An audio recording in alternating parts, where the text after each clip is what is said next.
The US has been increasing its military presence as tension remains high between Washington and Tehran. Donald Trump's repeatedly threatened military action on Iran if a deal isn't reached on its nuclear program. The scale alone changes the conversation. More than 120 U.S. combat aircraft repositioned toward the Middle East in a matter of days. Fighter squadrons shifting bases, stealth jets quietly arriving at forward airfields, tankers forming invisible bridges across continents, two carrier strike groups tightening their arc around the region, and long-range bombers placed on elevated alert thousands of miles away. This is not routine rotation. This is architecture for something larger. But the real story is not the hardware, it's the timing. And what happens if the first missile leaves the rail? 4 dozen F-16s moving into theater. Multiple squadrons of F-35 Lightnings IIs dispersing across Allied bases. A dozen F-22 Raptors, aircraft rarely deployed in such density, suddenly visible in satellite imagery and flight tracking anomalies. Add to that more than 40 aerial refueling tankers. Not symbolic support aircraft. Tankers signal duration. They signal planners anticipating sustained operations, not a single-night punitive strike. Airborne early warning and command platforms reposition as well. When you deploy that many radar and battle management aircraft, you are preparing to manage airspace crowded with friendlies, adversaries, drones, cruise missiles, and ballistic threats all at once. 2 carrier strike groups bracket the region, one covering approaches from the Mediterranean, the other positioned near critical Gulf shipping lanes. And quietly, strategic bombers back in the United States shift readiness postures. The optics are unmistakable. This is mass. This is redundancy. This is layered escalation control. But here's the question analysts are whispering. Why assemble this much force unless you expect resistance that is serious? The assumption that any Middle Eastern confrontation would resemble the lightning air campaigns of the past ignores one uncomfortable reality. Iran has spent 2 decades preparing specifically for this scenario. Sanctions did not paralyze its military doctrine. They reshaped it. Rather than building a conventional air force capable of matching Western fighters jet for jet, Iran invested in layered air defenses, mobile missile systems, underground facilities, drone production, and distributed retaliation networks. Its long-range surface-to-air missile systems are not invincible, but they are numerous, redundant, and increasingly domestically sustained, meaning outside pressure cannot easily strangle their supply chains. That changes risk calculations. Stealth aircraft can penetrate defended airspace, but stealth does not mean invisibility. It reduces detection windows. It complicates engagement geometry. It lowers probability. It does not eliminate danger.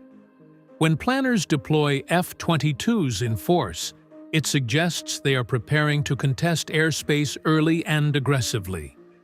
Raptors exist to clear the skies, to eliminate enemy fighters and degrade radar networks before other aircraft move in.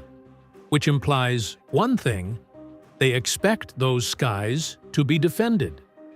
If a strike begins, Iran's conventional fighter fleet would likely suffer heavily in the opening phase. Many of its aircraft date back decades. Maintenance under long sanctions has been complex. Spare parts are difficult. Fleet readiness fluctuates. In a pure air-to-air exchange against stealth fighters supported by advanced airborne radar platforms, the exchange ratio would not favor Tehran. Within days, perhaps hours, traditional air superiority could tilt decisively. But here is the strategic twist. Iran's Air Force was never the centerpiece of its deterrence. It is the opening layer. The real architecture activates after. Iran's strategy is not built on winning dogfights. It is built on surviving long enough to retaliate in ways that expand the conflict beyond airfields and radar sites. Mobile ballistic missile launchers dispersed across rugged terrain. Underground storage complexes hardened against conventional munitions. Short and medium-range missile systems capable of targeting regional bases. The doctrine is straightforward. If attacked, respond quickly and across multiple vectors. Road mobile launchers complicate targeting. Once dispersed, they are difficult to locate in real time. Neutralizing them requires persistent surveillance, rapid strike capability, and enormous intelligence bandwidth. And while American air power can destroy fixed infrastructure quickly, mobile retaliation systems stretch timelines. That is why the tanker count matters. Because this would not be a one-night mission. Perhaps the most asymmetric factor is Iran's drone arsenal. Loitering munitions, swarm tactics, low-cost platforms launched in coordinated waves. Individually unsophisticated. Collectively disruptive. Air defense systems rely on interceptor inventories. Those inventories are finite. When confronted with saturation tactics, defenders must choose what to shoot and what to absorb. This is where the math becomes uncomfortable. Interceptors are expensive. Mass-produced drones are not. A sustained exchange drains resources, even if most incoming threats are destroyed. And planners know it, which explains the reinforcement of regional missile defense batteries and layered protection around Allied installations. You don't harden defenses this extensively unless you anticipate return fire. Beyond direct military exchanges lies the global variable.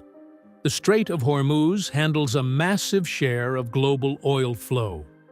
Any disruption, mining operations, anti-ship missile threats, swarm boat harassment, would immediately shock energy markets.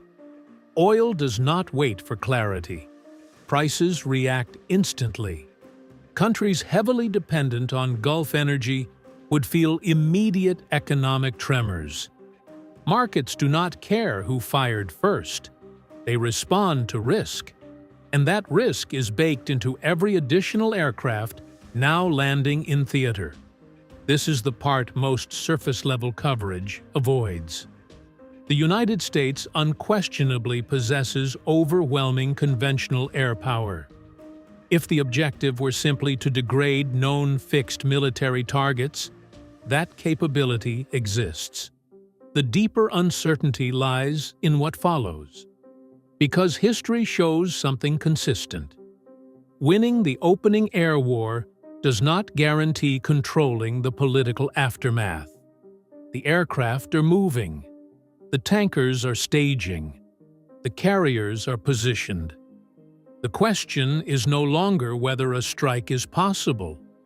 The question is whether the region and the global system tied to it is prepared for what unfolds in the 72 hours after it begins. And that is where the calculus becomes far more complex. If the first wave of American strikes lands, the next phase may unfold faster than most headlines can keep up with. Ballistic missiles do not require air superiority. They require mobility, concealment, and timing. Within minutes of confirmed strikes, mobile launch units would disperse. Trucks roll out from hardened shelters. Decoys mix with real systems. Launch crews operate on pre-planned grids designed to complicate satellite tracking. The objective would not be precision perfection. It would be volume and speed. Regional American bases in the Gulf. Forward logistics hubs. Airfields hosting strike aircraft. Those become immediate targets. Even with advanced missile defense systems in place, Patriot, THAAD, and layered intercept networks, no defense grid is infinite. Each interceptor fired reduces inventory. Each reload requires time. A sustained barrage over days is not about achieving total destruction. It is about forcing defensive saturation. And that is where escalation widens. Israel becomes central the moment regional missiles fly. Its layered missile defense, Iron Dome for short-range threats, David's Sling for medium range, Arrow systems for high-altitude intercepts, is among the most sophisticated on Earth. But volume changes equations. Hezbollah in Lebanon possesses tens of thousands of rockets. Many are unguided. Some are precision-guided. In a coordinated escalation scenario, northern Israel could face sustained rocket fire while ballistic missiles arc from further east. Air defenses are highly capable. They are not bottomless. Civilian shelter systems would activate. Reserve mobilization would begin. Airstrikes against launch positions could expand northward. The conflict footprint grows almost automatically. And once multiple fronts ignite simultaneously, de-escalation becomes exponentially harder. Saudi Arabia and the UAE host American forces and critical energy infrastructure. The Abqaiq processing facility, one of the most vital oil nodes in the world, has already demonstrated vulnerability in past drone and missile attacks. In a broader confrontation, such facilities become strategic leverage points. Even partial damage to major processing hubs would remove millions of barrels per day from global supply.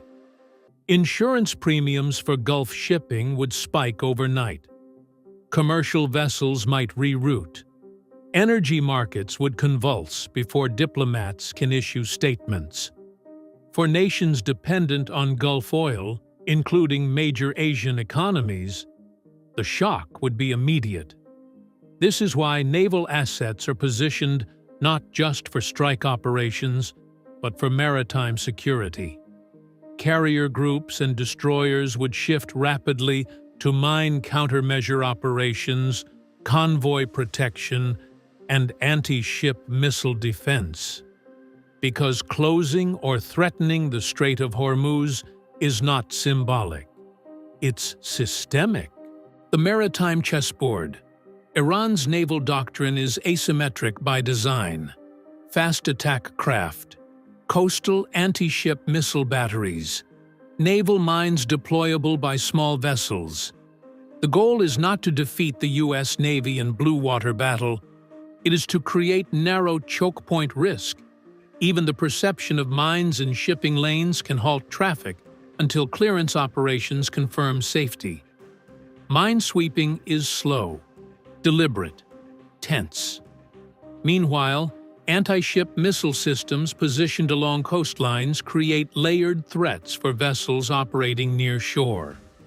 American naval defenses, Aegis-equipped destroyers, carrier air patrols, electronic warfare suites, are formidable.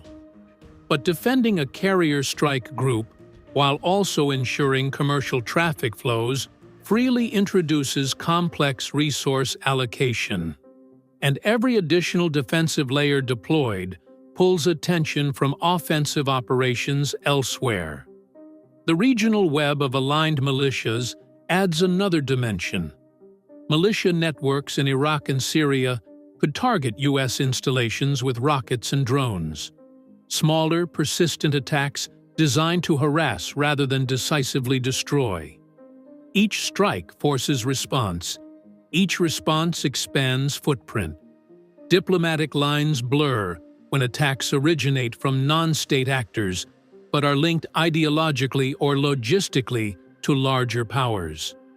Containing escalation while responding decisively becomes a strategic balancing act. The objective for those networks would be simple: stretch American defensive capacity across geography.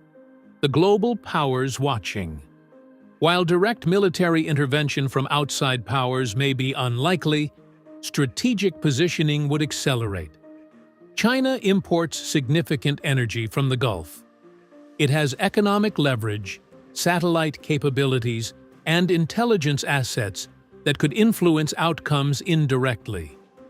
Russia, though engaged elsewhere, possesses electronic warfare expertise and diplomatic channels that complicate Western planning.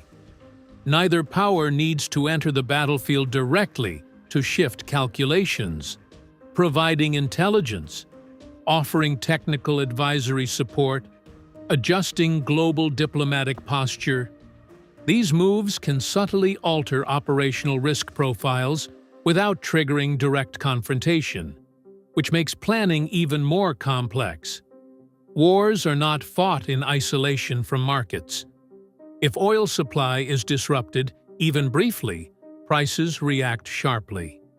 Higher energy prices ripple through transportation, manufacturing, and consumer goods. Inflation pressures rise globally. Central banks face renewed stress. Shipping routes through the Red Sea and Gulf become high-risk corridors. Insurance rates soar. Commodity markets fluctuate wildly. Political leaders far from the battlefield begin calculating domestic consequences. Energy dependence turns distant conflict into immediate economic strain, and sustained economic strain influences political will. From a purely tactical perspective, American air power remains unmatched in conventional engagement. Stealth platforms, networked targeting, precision-guided munitions. Known fixed military targets could be degraded quickly, but war rarely ends at target lists. The larger strategic question is endurance. Can missile defense sustain repeated saturation attempts? Can maritime routes remain open under persistent threat? Can Allied cohesion hold under economic shock and civilian pressure? And perhaps most critically, can political patience outlast retaliatory cycles? The 72-hour pivot. The first 72 hours determine the conflict's trajectory. If retaliation is contained, escalation channels remain limited. If multiple fronts ignite simultaneously, the region shifts toward prolonged instability. Every decision during that window compounds. Deploy more forces, signal commitment. Pause strikes, signal restraint. Expand targeting, risk widening the war. Modern warfare unfolds at digital speed. Satellite imagery, social media footage, and global media cycles compress reaction time for leaders. There is no slow burn, only rapid decision loops. The aircraft are positioned, the missile defenses are reinforced, the carriers are at sea. But the true contest is not only military, it is about sustainability. Because the question shaping every movement right now is not simply whether force can be applied. It is whether the system, military, economic, political, can absorb the consequences once it is. The invisible front, cyber and electronic warfare.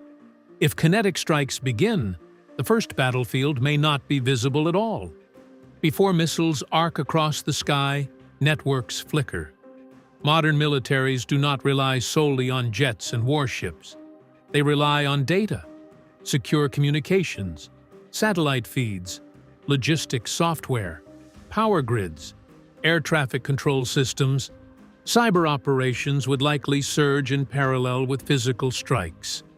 Financial institutions could face coordinated intrusion attempts. Energy infrastructure monitoring systems might experience disruption. Military communication nodes could encounter jamming or spoofing attacks. The goal in this phase is rarely dramatic collapse. It is confusion. Delay radar updates by seconds. Distort targeting feeds. Flood networks with false signals. Small disruptions compound in high-speed operational environments.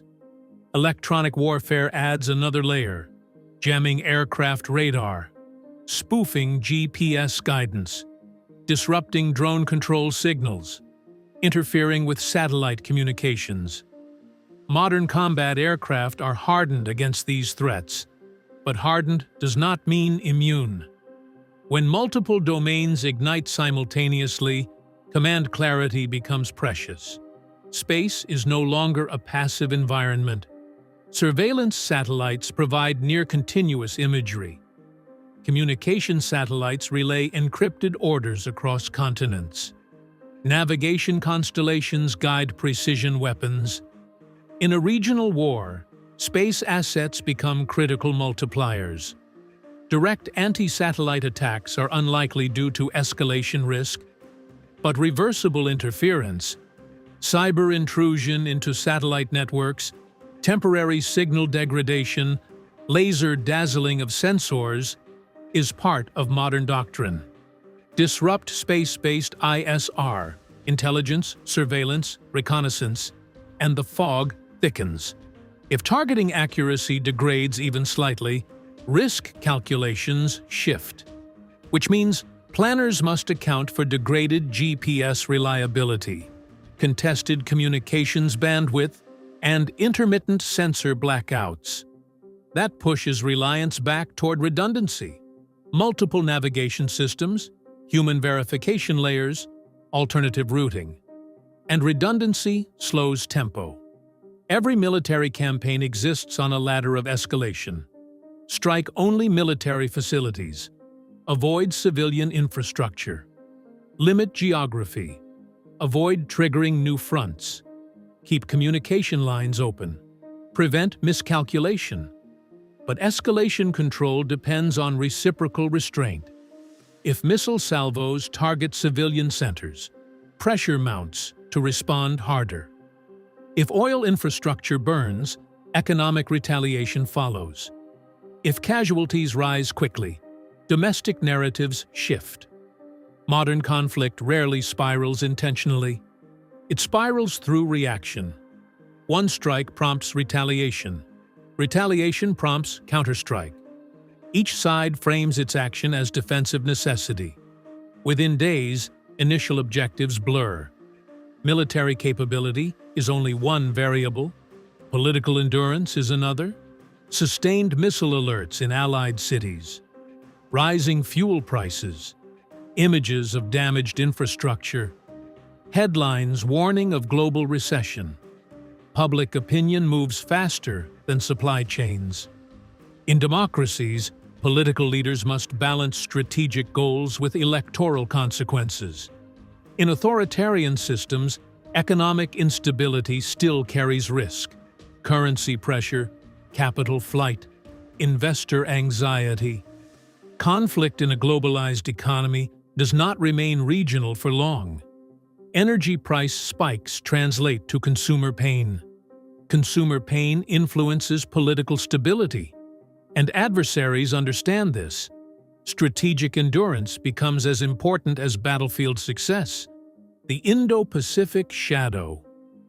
There is another dimension quietly shaping calculations. The United States has spent years signaling a strategic pivot toward the Indo-Pacific. A prolonged Middle Eastern conflict pulls assets, attention, and logistics bandwidth away from that theater. Naval deployments extend. Aircraft maintenance cycles strain.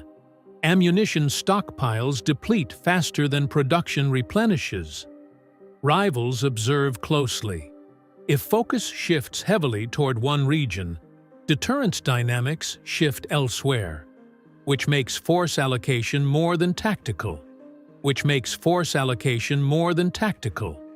It becomes global chess. Modern high-intensity warfare consumes munitions rapidly. Precision-guided weapons, interceptors, cruise missiles, these are not infinite. Production lines operate at peacetime tempo unless expanded. Expanding takes time, funding, and supply chain resilience. If missile exchanges persist for weeks, stockpile management becomes critical. Defense industries accelerate output, but raw materials, specialized components, and skilled labor cannot multiply overnight. Sustained engagement stresses industrial depth, and adversaries study stockpile burn rates carefully. Every conflict retains potential off-ramps, back-channel negotiations, third-party mediation, temporary ceasefires tied to humanitarian corridors. But off-ramps require leverage and trust, both scarce in rapid escalation environments. If initial strikes aim at specific military objectives, diplomacy may frame them as limited action. If retaliation broadens scope, diplomatic pathways narrow. The faster violence spreads geographically, the harder it becomes to pause. Which is why the early hours matter disproportionately. It lies perception. Military massing sends signals. Sometimes it deters. Sometimes it compels reaction. If aircraft deployments are intended as pressure, to coerce behavior change without firing a shot, they function as strategic messaging. But messaging carries risk. If one side interprets posture as imminent attack, preemptive moves become more likely. Misinterpretation has shaped history before, and in an era of real-time satellite imagery and viral information, perception can outrun policy. In raw capability terms, American conventional dominance in the air is overwhelming. In distributed retaliation terms, regional actors possess tools to impose serious cost. The outcome hinges not on who wins the opening exchange, but on who manages escalation better. Can strikes remain limited? Can retaliation be contained? Can global economic shock be stabilized quickly? If yes, confrontation may remain brief and controlled. If no, the conflict expands across domains, air, sea, cyber, economic, in ways difficult to reverse. When over 120 combat aircraft move into a single region, it is not improvisation. It is calculated risk, calculated that deterrence may hold, calculated that adversaries may pause, calculated that strength displayed may prevent strength used. But deterrence works until it doesn't. And once kinetic exchange begins, control shifts from planning rooms to dynamic reaction cycles. The aircraft are fueled, the carriers are stationed, the missile defenses are reinforced. The decisive factor may not be who has the most firepower. It may be who best understands the cascading consequences after the first hour, the first day, the first 72. Because modern war is not a single battle. It is a system shock. And systems do not always behave as predicted. Massed air power has always looked decisive at the beginning. In 1991, precision strikes dismantled command networks in days. In 2003, shock and awe campaigns dominated headlines within hours. The skies were cleared quickly. Radar sites went silent. Military infrastructure burned. But wars are not judged by their opening act. They are judged by what happens after the cameras turn away. Because air superiority, while critical, does not automatically translate into political resolution. It does not dissolve ideological commitment. It does not erase regional alliances. And it does not quiet markets that panic at uncertainty. Every modern campaign in the region has followed a pattern: overwhelming initial advantage, expanding complexity, extended timelines. That pattern is studied carefully by every strategist in the region. Iran's core insight. The doctrine shaping Tehran's approach is built around one central understanding. You do not need to win conventionally. You need to endure strategically, survive the first wave, impose costs quickly, expand pressure across multiple domains, make continuation expensive, That is why missile dispersion matters. That is why drone saturation matters. That is why maritime disruption matters. It shifts conflict from battlefield metrics to endurance metrics. And endurance is political as much as military. The true battlefield in any modern escalation is time. Can air campaigns achieve objectives faster than retaliation multiplies fronts? Can missile defenses intercept faster than inventories deplete? Can diplomatic channels open before economic shock destabilizes alliances? Speed favors the side initiating strikes. Time often favors the side absorbing and stretching conflict. And when 120-plus warplanes converge, the clock begins ticking even before the first weapon is released. Energy is the hidden accelerant. If oil prices spike sharply, global governments are forced into crisis mode. Strategic reserves may be released. Emergency summits convened. Markets attempt stabilization, but even short-term disruption shakes investor confidence, and prolonged disruption becomes geopolitical leverage. Energy-dependent economies face inflation, supply chain stress, and political agitation. That ripple effect creates secondary pressure on decision-makers far from the battlefield. Wars in the Gulf are never just regional events. They are global economic events. There is no denying the sheer capability assembled. F-22s and F-35s represent generational air dominance. Carrier strike groups project power thousands of miles from home ports. Strategic bombers extend reach beyond regional basing constraints. If tasked with dismantling fixed military sites, those platforms can do so with precision and speed. On strictly conventional metrics, the imbalance is profound. But modern adversaries do not anchor their strategy to fixed sites alone. Distributed launchers, underground storage, proxy activation. These layers complicate what would otherwise be a short campaign. There is another possibility often overlooked: mass deployment as deterrence rather than preparation. Sometimes overwhelming posture is intended not to initiate conflict, but to prevent it. Signal capability so clearly that the opponent recalculates. Show readiness so visibly that the cost of misstep appears unbearable.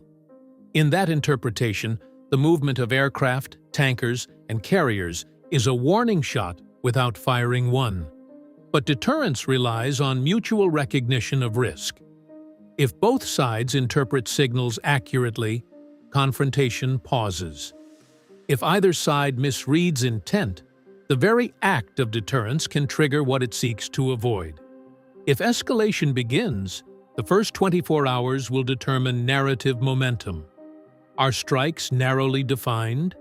Is retaliation immediate but limited? Are diplomatic back channels activated simultaneously? Or does each move escalate scope?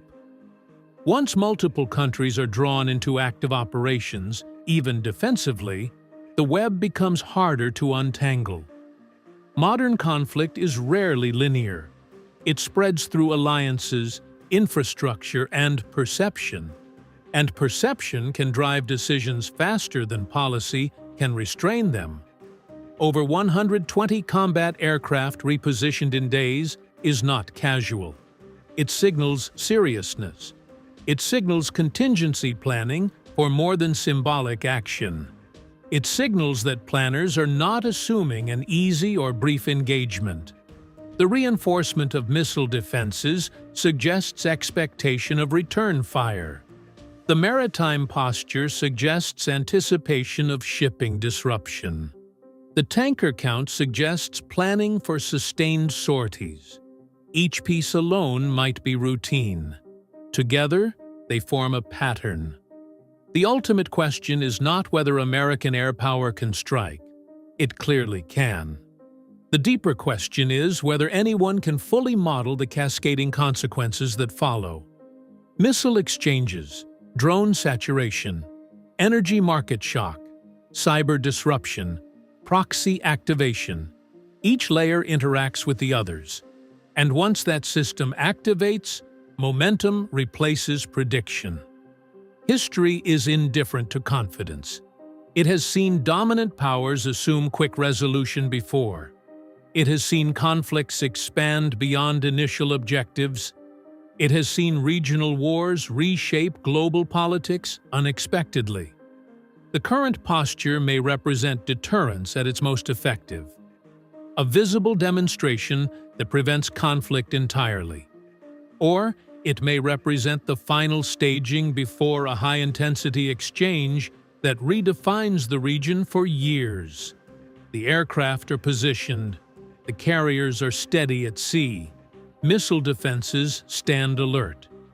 Whether they remain symbols of strength or become instruments of escalation depends on decisions made in rooms far from runways. Because once the first strike occurs, events move faster than speeches. And the difference between a controlled demonstration of power and a prolonged regional war can be measured in hours,